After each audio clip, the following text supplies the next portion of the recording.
Bab al-Jum'ah. Bab salat Jum'ah.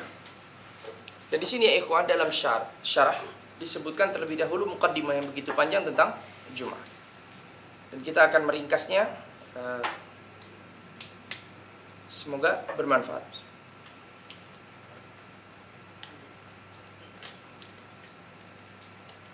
Beliau mengatakan bahwa hari Jumat adalah hari yang paling afdal dari hari-hari dalam satu minggu.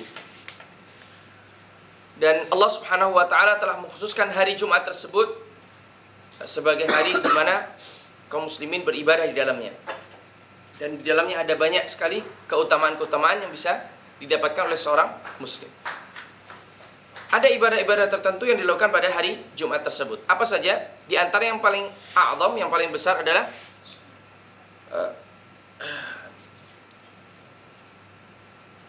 sholat Jumat tentunya. Kemudian ada juga sunnah-sunnah yang lain. Di antara sunnah-sunnah tersebut adalah membaca surat As-Sajdah dan Al-Insan pada rakaat pada sholat fajr. Kemudian suratul Kahf dibaca pada hari tersebut, yaitu hari Jumat. Dimulai dari Kamis malam, kemudian pada Jumat pada hari itu juga.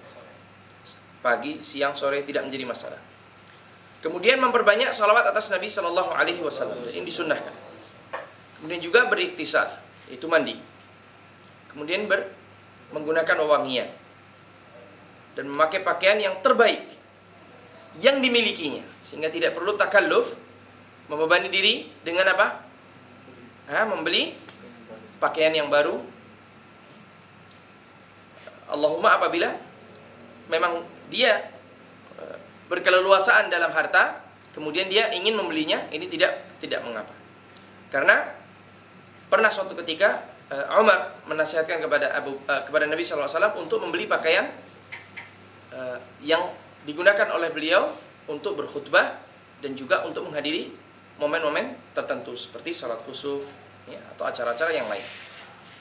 Bukan untuk menghadiri walimatul arsy, tetapi untuk hadir di hadapan kaum muslimin, berdakwah, menyampaikan sunnah. Nah, kemudian juga di antara sunnahnya berangkat untuk melaksanakan sholat Jumat pagi hari, tidak terlambat sampai imam sudah naik di atas mimbar. Diusahakan sepagi mungkin. Kemudian menyibukkan dirinya dengan berzikir sambil menunggu imam itu datang. Kemudian melaksanakan sholat tahiyatul masjid dan dilanjutkan dengan 2 rakaat seterusnya sampai dimulainya khutbah. Dan ini tidak terbatas. Kemudian di tengah-tengah khutbah hendaklah dia diam mendengarkan khutbah, tidak berbicara sendiri, tidak berbicara dengan kawannya, ya. Bahkan tidak memperingatkan kawannya untuk diam. Kemudian juga di dalam hari Jumat ini ada sa'atul istijabah, ada waktu-waktu yang mustajab. Para ulama iltamasu, mencari tahu, dan mereka hanya mengira-ngira, tidak ada yang mendapatkan hakikahnya. Karena hakikahnya yang mengetahuinya adalah Allah Subhanahu wa taala saja, agar kaum muslimin di hari itu berijtihad dalam beribadah atau berdoa.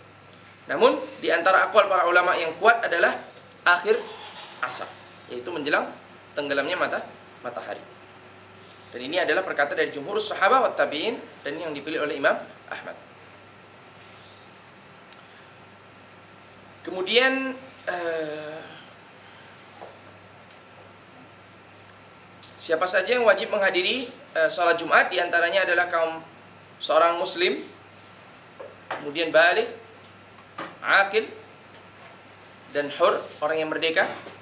Sehingga tidak wajib salat Jumat bagi wanita, bagi anak-anak, termasuk juga tidak wajib bagi seorang musafir, ya. Sehingga tadi kita tambahkan ya, laki-laki muslim, laki-laki, kemudian apa lagi? Mukim, naam, merdeka, naam, sehingga bagi seorang yang budak tidaklah wajib. Kemudian berakal dan balik, sehingga anak-anak tidak wajib. Wanita tidak wajib. Namun tersisa masalah, bagaimana apabila mereka yang tidak wajib ini menghadiri Jumat? Apakah sholat mereka sah? Jawaban para ulama, sholat mereka sah, ya, seperti yang dikatakan oleh Imam Ahmad, bahwasannya mereka tidak diwajibkan karena sebuah keringanan bagi mereka, kemudahan bagi mereka. Namun apabila mereka mengerjakannya, maka sholat mereka sah dan tidak perlu mengulang sholat zuhur, ya. Nah, karena sholat Jumat ini menggantikan sholat zuhur. Dan bagi yang ingin mendapatkan kelebihan keterangan dalam hal ini, bisa kembali kepada kitab yang dikarang oleh Ibnu Qayyim al-Jauziyah, yaitu pada kitab Zadul Ma'ad.